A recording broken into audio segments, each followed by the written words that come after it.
our stock portfolio. We'll be opening another 6 or 7 between now and the end of the year.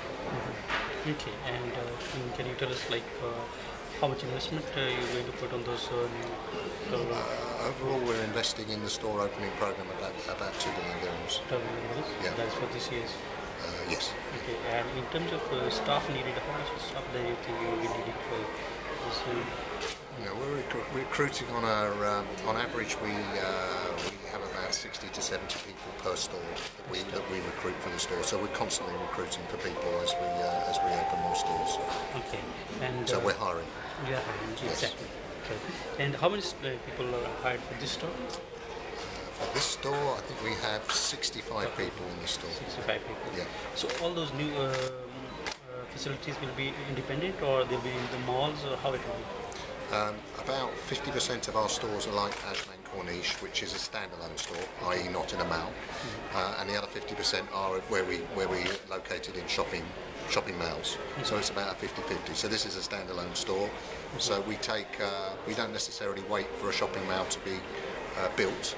We'll look for opportunities to actually build our own store and join up with a landlord that builds the store for us, and then we open this, such as this store here. But about 55 of our stores are standalone stores, standalone format. Yeah. Right now. So we build a store where we feel customers want us to build a store, where there's an opportunity to build a store. So we take our format to the customer. Okay, and which one do you think have more footfall? Those in the malls, or which one independent? Generally, you tend to part of the rentals. You're paying for the mall to create footfall and bring you footfall in. Obviously, with the food and beverage that they put in and the other retailers that are in the mall. So generally, the footfall, particularly in the prestige malls like Northern Emirate, City Centre, etc., they're very high footfalls. So the shopping malls will generally create more footfall.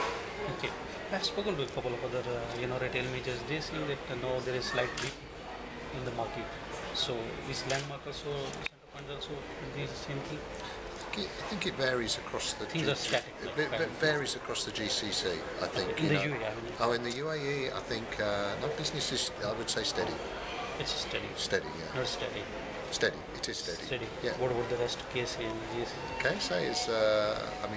There's been a monetary grant in KSA, as you might know, where they've given locals 2 months' salary. So business has been very, very good there. Of course, yes. for that time, because they've been asked to spend it as well. So they tend to spend on electronics, furniture, cars, and fashion. So Landmark's a beneficiary of that. Half of the openings are in Saudi Arabia. Yes, yeah. There's it's the biggest population, so obviously that's it has the most opportunity, and the opportunity is in lots of other smaller markets in Saudi as well. That's why we're focusing there. So, I mean, the other markets are fairly small populations. Yeah. All right. What has been the cost of investment? How much have you invested so far? We've invested about 2 billion dirhams so far in our investments. And how do you see competition in the market, in the retail market? There's a lot of new entrants coming into the market. I guess one of the advantages that we have as Landmark and Centrepoint is that we don't operate the franchise model. We operate the direct buy model. So we've been in the region for 40 years. So everything we do, everything that we buy, procure, is for the local customer, for the Middle East customer, the GCC customer. So everything that you see here is bought for that customer. Whereas the franchise model, it's not their natural home market for most of the retailers that come in. They come from Europe, they come from the US, and they have to do a certain amount of modification into their business model. So everything that we do, we do for this customer. I think if we exported Centrepoint to Europe or North America, we'd have the same challenge. We would have to do a lot of product editing in those markets. Similar likes of Henneys and Moritz and Debenhams and Marks and Spencers, they have to do a certain amount of product editing when they come here. So you'll find that the Centrepoint footprint, the stores are generally much bigger than what you would call our competitors. So this store is about 50,000 square feet. That would be a very large store for one of our competitors. So we will go up to about 90,000 square feet in size.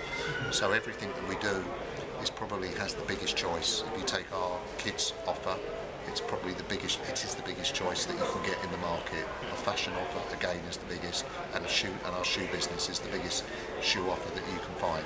That's in the region. So yes, the customer when they come here, it's really a one-stop shop. So that's why we can operate standalone stores. It's worth making a separate destination to come to a Centrepoint, because we have home, fashion, kids and footwear all under one roof. What about the facilities?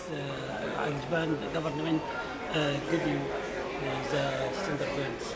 No, we don't have any grant or anything. We work with a local landlord for this store, Mr. Hamarani, and he built the store for us.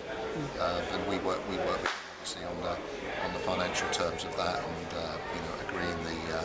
agreeing the financials to operate in that store. But he builds the store, and then we come and operate. So it's been a very good relationship with them, and then obviously it's great to see the Crown Prince and ruler here to open the store today, because obviously it's quite a big event in retail terms for Ajman. So it's our second store in Ajman. So we've got one store in Ajman City Centre as well. So we're reasonably dominant in this particular area. Two stores.